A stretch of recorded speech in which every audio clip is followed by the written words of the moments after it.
Lost Disney film Oswald found in Japan. Also, sexual harassment is still rife in that very same country. In other news, we answer this very pressing question. Will Battlefield 5 flop because of whammon and social justice?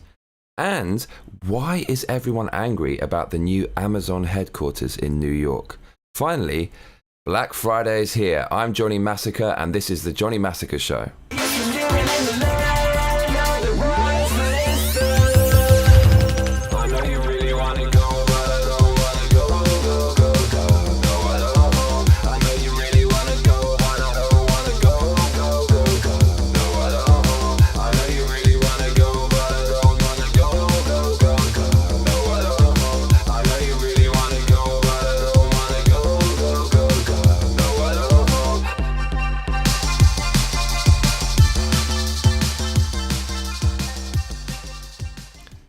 Hello people, how you doing? It is Friday. I'm doing my best drug-addled 90s boy band member impression today. Hope you like it. So, Lost Disney film found in Japan. This is kind of interesting. If anything happens in Japan, it's relevant because I live here. And this is actually also global news.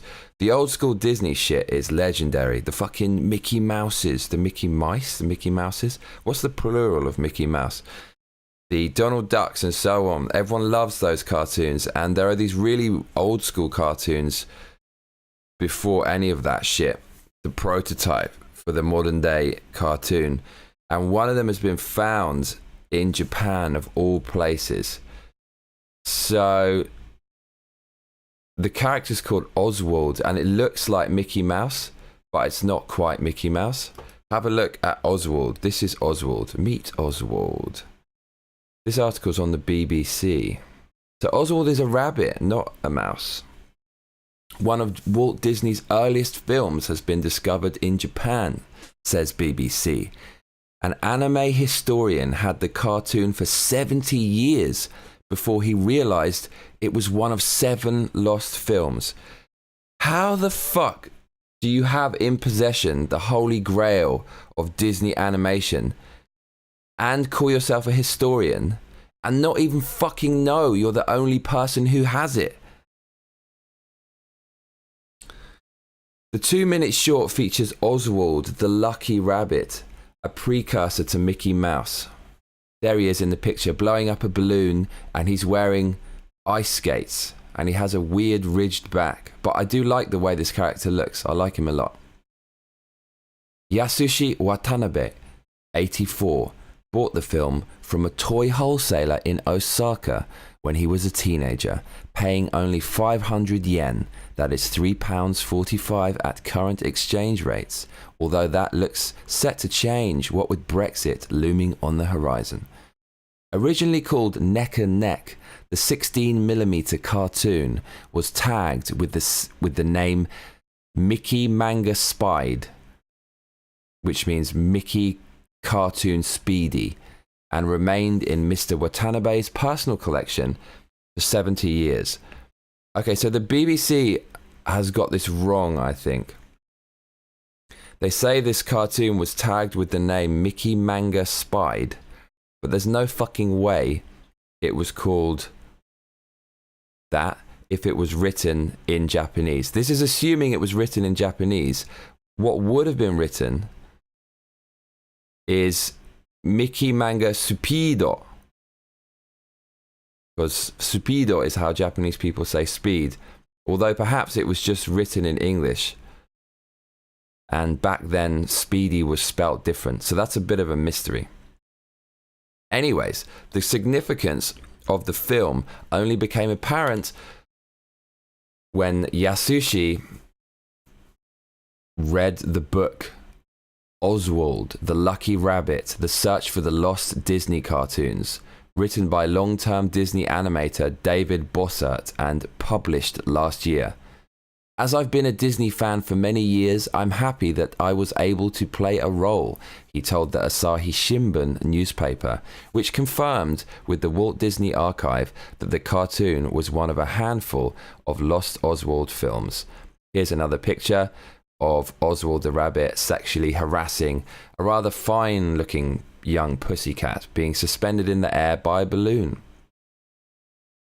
Walt Disney and Ub Iwerks created Oswald the Lucky Rabbit in 1927, and it was Disney Studios' first character to have its own series.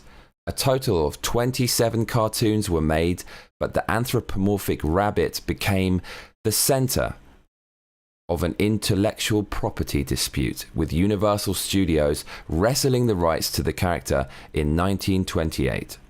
In response, Disney began work on a new lead character, one that would eventually be known as Mickey Mouse.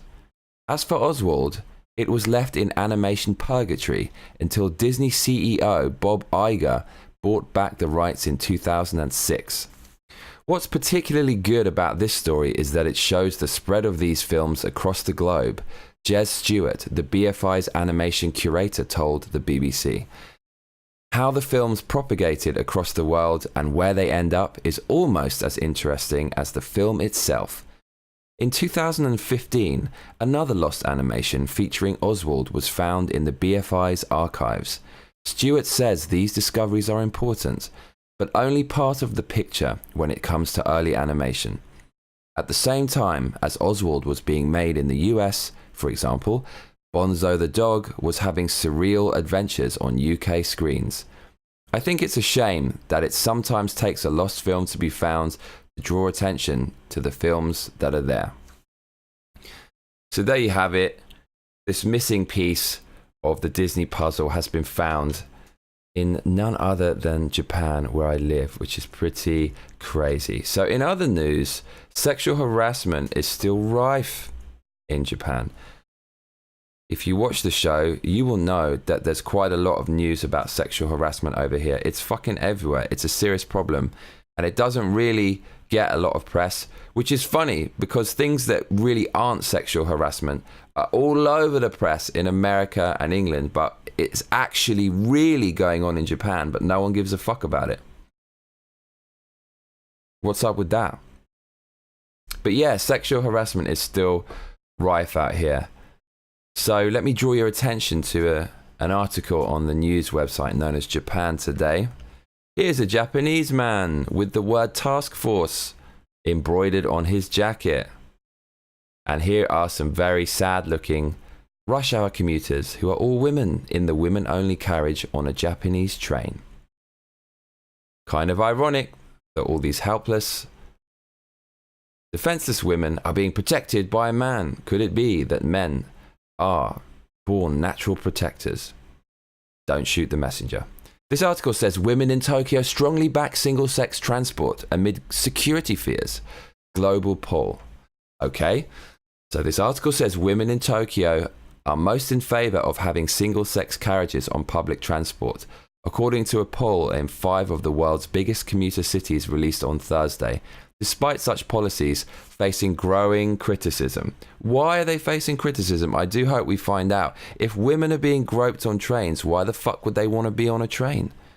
I know so many women, my anecdotal stories, I know so many women who've been sexually harassed and groped in Japan. It's not even funny. It was just a few weeks ago when some guy was masturbating under a blanket, looking at my girlfriend's legs when I wasn't there, I might add, who was blocking her exit from the row of seats into the aisle. This shit is a common occurrence, trust me. So why is it facing criticism? I don't know, but well, I do know, because men and women are equal and women are strong and independent and can handle themselves. No, not in Japan, because women here are very feminine and dainty. It's true, and so they're really not best placed to defend themselves. It's easier to just separate them from the men. The article continues. A Thomson Reuters Foundation survey of 1,000 female travelers in Tokyo, London, New York City, Cairo, and Mexico City found less than half supported women-only sections on trains and buses to boost safety. Well, of course, in London and New York, people are going to say, no, we can't separate the women because of identity politics, which is basically left-wing politics. But nearly 70% of women in Tokyo backed the single-sex carriages introduced in the city in 2000 to combat a phenomenon commonly known as chikan, or groping, on trains. Okay, so this article, when it says there is growing criticism of women-only segregation on trains, I think that is taking into consideration the opinions of a lot of cities that are very different from Tokyo, where the main problem is, such as London and New York. More than half of women in the Japanese capital said safety was their top transport concern, but 7 in 10 were confident they could now travel without sexual harassment or violence. Perhaps the amount of hot women is decreasing.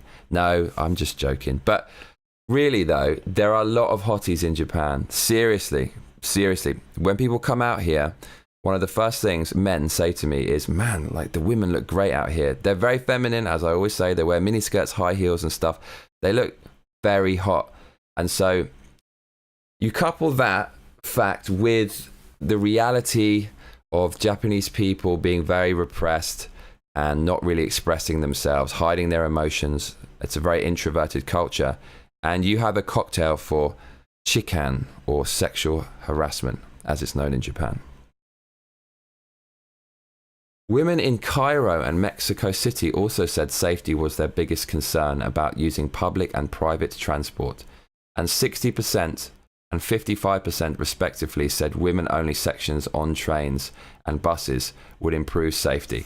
So Cairo, I haven't seen the stats, but I can just tell you flat out right now, there's way more crime in Cairo and Mexico City, which is famous for its gangs and drug violence, than in Japan. So it's kind of a sad indictment that Japan, being such a first world country and all, with such a low crime rate in general when it comes to theft and murder, has such a high sexual harassment rate.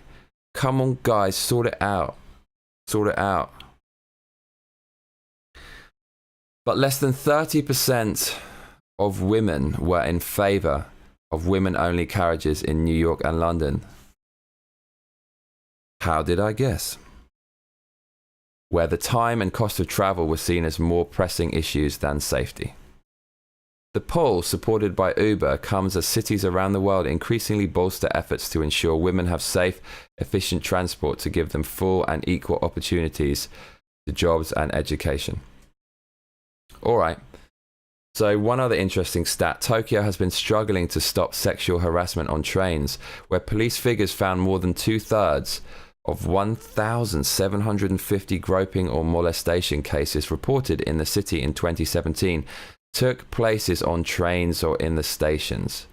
2/3 of sexual harassment cases taking place there. The rush hour crush is pretty intense in Tokyo, which means there are a lot of opportunities for sexual harassers to sexually harass women. So just reporting on the sexual harassment stats in Japan, because it's pretty fucking interesting. In other news, Battlefield 5 is about to come out. And will it flop because of women and social justice? So there was a lot of negative press against this game because it had a female protagonist and there were no females on the front line in World War II, where the game is based, and also because she has a disability. She has a crippled arm, which means she would be shit in a war, and that just looks like the hallmarks of social justice, trying to give equal opportunities to women and disabled people, which is fine. We, on paper, of course, yes, women and disabled people, not on paper, I mean, they just should be equal. And in many ways, women are equal today, and not necessarily in Japan. But that doesn't mean gamers who want to play a game that's a fairly realistic World War II simulator want to have these politics in their games. You've seen it time and time again. When political movements infect media, the fans will backlash. Like Ghostbusters. Nobody asked for a diversification of Ghostbusters and to have 4 women because social justice. We want to give opportunities to women. Movies are not the places to do this. Movies are for our entertainment.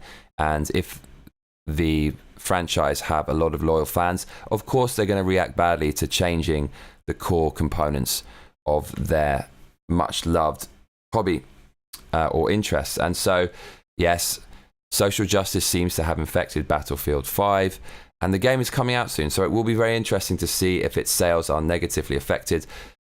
EA pushed back the release by a month because there was so much negative press, and since then there have been no public comments from EA staff about how, well, if you don't like the game, don't buy it, and if you're not going to buy the game because there's a woman on the cover, you're an asshole.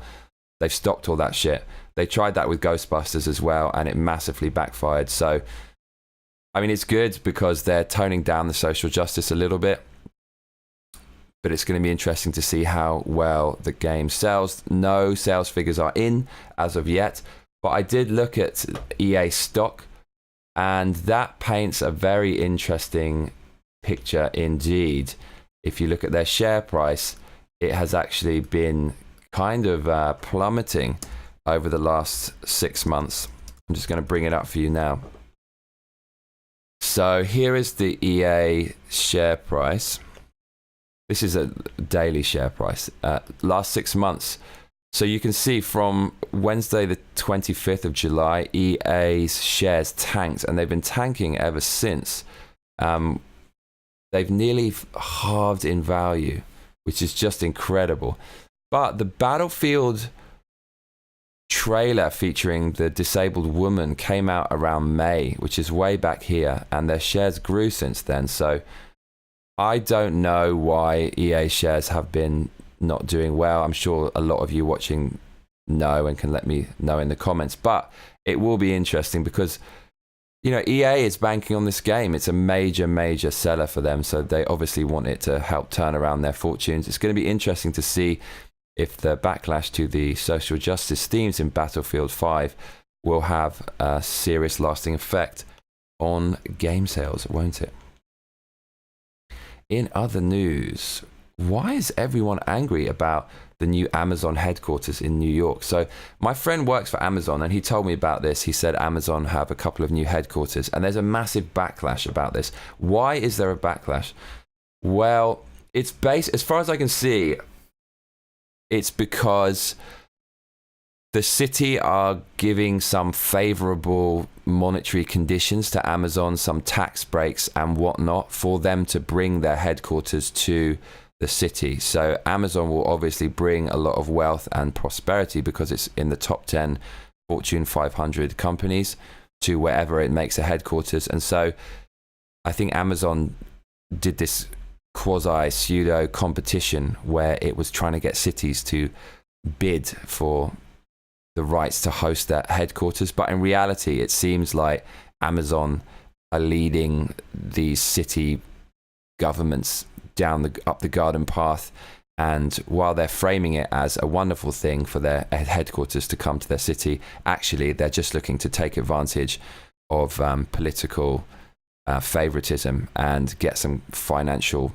aid and encouragement. And so the little people who hate capitalism are really against that. But look, if ultimately your taxes are going to go towards establishing an Amazon, there will be questions raised. I don't know a lot about politics or economics. I'm not even going to pretend to, but that seems to be the general kind of layman's outline about why people are pissed off with Amazon coming to New York City. So I did find an article on this, and it was on Slate, of all places. And the headline to that article is, "Do New Yorkers even want Amazon's 25,000 jobs?" I read elsewhere that 50,000 jobs were going to be generated by this. Slate says, even in prosperous times, the city is getting harder to live in, and it's not clear how another Amazon headquarters will help. So the article says, it was equal thirds politicians, protesters and reporters gathered at the cold Wednesday morning rally on the edge of the desolate warehouse district, selected as the future New York headquarters of Amazon. Passing truck drivers honked in support. The crowd was small, but the message was clear. Basically, they want Amazon to fuck off. We should be investing in housing and hot water, not headquarters. We should be investing in academics, not in Amazon, said Bronx Assemblyman Michael Blake. But really, are academics and hot water and housing going to suffer at the expense of hosting Amazon's headquarters? I don't think so. Let me know in the comments. We're here to put a stop to it. We're not giving up until we scuttle this deal, scrap it, and start the conversation all over again, said Senator Michael something. So I read another article about why they wouldn't want such a headquarters in their city, and they said there's already too many people. The roads are too crowded and it's too run down, and the money would be better spent elsewhere. But as far as I can see, having an Amazon headquarters in New York is a pretty fucking good idea. It's one of the biggest companies in the world. It's just entered the top 10 biggest companies in the world. It's still behind Apple, but it's right up there. And if you don't allow it to be hosted in New York, they're just going to host it somewhere else. And wherever Amazon goes, people and the city are going to prosper. Amazon is amazing, man. I use that shit all the time. It's in the last year and a half, 2 years, it's just blown up. I can get whatever I want, whenever I want, really fast at a good price. It does probably kill a lot of independent retailers because Amazon can drive their prices so low, they're going to lose money on a certain type of product that might represent an independent company's only product line, and it will undermine them and put them out of business. But that's not good. But other than that, just purely from my point of view, it's fucking amazing the convenience it brings. And so I would support a company like that. I would definitely back them. And as a taxpayer, I'd be happy to support Amazon because they're giving me a fucking amazing service. Like, people only look at the blatant things you get from your taxes, like healthcare and roads that we use every day, but we also use Amazon. And the faster Amazon is, the better it is. The better it is for me. It's amazing. Do you remember doing Christmas shopping before Amazon? Fuck that. Now I can just stay at home, play video games, and it all comes to my door. It's amazing. So I just think that's such a crappy argument, saying it's too congested and there's too many people already. The article said there's already a lot of great forward-thinking millennials in New York. Oh, great, you've got some millennials over there. Well, Amazon are generating billions of fucking dollars. The proof's in the pudding. So why would you not support something like that? It's not like they're fucking everything up. They're actually making our lives easier. And so New York has to have the best companies in the world. That's why it's one of the most thriving cities in the world, because it has the best shit. You can't say, oh, there's too many people, let's just not put it here anymore. Then somewhere else is going to overtake New York. So I don't really see that much of a problem with any help from the government Amazon's getting to set up their headquarters there. And this kind of news is a magnet for people who hate capitalism, the kind of weird socialist people that hate big business, when big business is the best thing ever, and that's what makes countries thrive. You know, capitalism, Apple, Amazon, that's why America is the greatest place in the world to live in, the freest place that makes all the best shit, because companies like that thrive. So I'd support them. What do you think about it? Finally, Black Friday is here. So I've never really jumped on the Black Friday bandwagon. I'm very skeptical about any discounts or deals, purely because often when you see what's supposed to be a good deal, it's just something that was purposefully launched at an inflated price, and then they put the discount on it to reduce it to the price they originally intended to sell it for, and then it just looks like a good deal. And if you pay attention to all the deals out there, you're not going to have any time in your day. You're being hit by these deals left, right, and center. So while I will occasionally miss a few good deals because I'm so jaded by the amount of deals on offer, it's in the long run, it's a net gain for me, because I'm going to just have more time, and when I want something, I just buy it and get on with it, rather than piss around and waste time searching for better deals or whatever, or trying to find out if this deal's real or fake. And so Black Friday never really appealed to me, but I don't know, man. This year, for some reason, it's finally got to me. I'm seeing a lot of news about it. It's starting a week early. It's supposed to start next week on Friday the 23rd, I believe. And it's starting a week early in some places, so check it out online, see if you can find any good deals. This is just so companies can maximize their profits in the fourth quarter. Christmas is obviously the big money maker. You know, apparently 63% of all toys sell at Christmas. I read this stat the other day, at least in the UK, possibly worldwide, which is kind of amazing. So before that, they're trying to drive even more profit with Black Friday. Be careful though, because there will be some new products coming out in time for Christmas. And so Black Friday obviously represents an opportunity to dupe people into buying out of date products in order to clear the shelves or the inventory for the new products for Christmas, which will also sell. But yeah, Black Friday. What am I looking at for Black Friday? Of course, it's audio gear. So Vintage King is the best audio online retailer available. I don't know how Vintage King is so good, because pro audio stuff is so niche that unless you take over the entire niche, you're not going to survive. But Vintage King have a great looking website, it's very smooth, easy to use, and the customer service is very good. I deal with a woman known as Akane in Vintage King, who deals with the Japanese market where I'm based, and they've always been really good to me. Their repairs, their refunds, all that shit is fair. They're fast and responsive, and they're just awesome. So I'm going to be looking on Vintage King. I went on the website today. I couldn't find anything, but yeah, I will definitely be checking that out. So what are you looking for on Black Friday? Is there anything you've got your eye on? Let me know in the comments below. I'm very curious about how seriously people actually take Black Friday. Probably fucking seriously, I imagine. Let's talk about my life.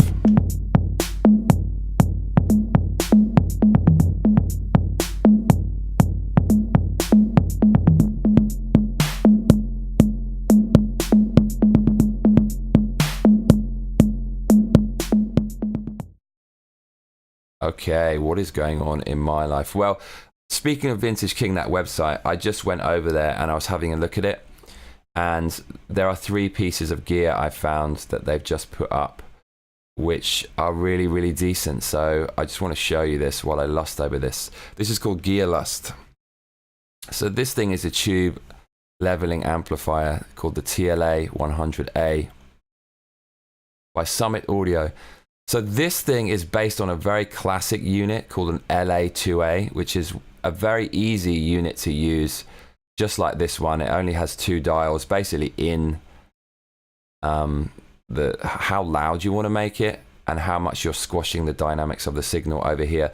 This is cool because one of probably my favorite producer of all time, who goes by the name of Timbaland, he definitely uses these. I remember when Timbaland's affiliate was on Twitter, obviously wanting everyone to know that he worked with Timbaland, probably without Timbaland's approval.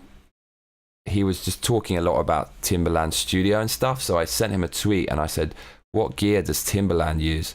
And he said he uses this a lot. So that got me really excited. There are loads of different kinds of these dynamics processors, but this is the one that Timbaland was using when he was making a lot of hits. So that's pretty cool for me. It's a mono unit, so if you want to use it in stereo, you got to buy 2, so it would end up being fairly pricey. The next thing I found on Vintage King is this, the STC8 Discrete Class A Compressor Limiter. So this is made by a company called Crane Song, created by a guy called, I can't even read his second name. I forget his second name, but David. Let's just call him David. He is a bit of a genius, really respected within the industry. And his devices are famous because they're so clean and transparent. I've never actually had the pleasure of using one. But in contrast to a lot of devices that are sold on them being dirty and imparting a special character to it, a special kind of distortion, these things do the opposite apparently. It's so pure, it's so clean, it's so transparent. So I'd love to use one of these, as the compressors that I've got do impart a lot of character. So I would love to check this out. As I said, they're apparently quite surgical. They have a very eye-catching design with the green knobs. And the maker, I think he's called Dave Hill. I don't want to get this wrong because I have a lot of respect for this guy. I've watched his videos on YouTube. And yeah, it's Dave Hill. So he's looks like he's completely bald, and he looks like this nerd who's always in his studio, the lovable nerd. I say that without being disrespectful, because look, he is a bit nerdy, but I love this guy. I love this guy. He doesn't give a fuck with his kind of Hawaiian shirt or whatever. He just gives a fuck about audio. He's clearly dedicated his life to it.